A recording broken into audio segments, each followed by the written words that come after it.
ইতিমধ্যে জুন মাসে 3 তারিখে 28 লক্ষ মা বোন দিদির অ্যাকাউন্টে 3000 টাকা করে ঢুকে গেছে। এখন অবধি 1,05,00,000 আমাদের মা বোন দিদি তারা এই অন্নপূর্ণা যোজনায় নাম নথিভুক্ত করেছেন।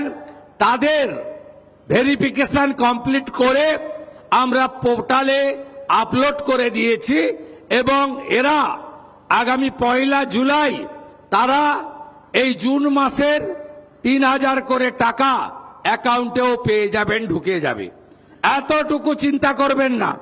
এখনো যারা বাকি আছেন জনকল্যাণ শিবিরে আপনারা ফর্ম ফিল আপ করুন, আধিকারিকরা সাহায্য করবে এবং আমরা প্রয়োজন হলে আমাদের বাড়ি বাড়ি গিয়ে সেই সহযোগিতা আপনাদেরকে করব।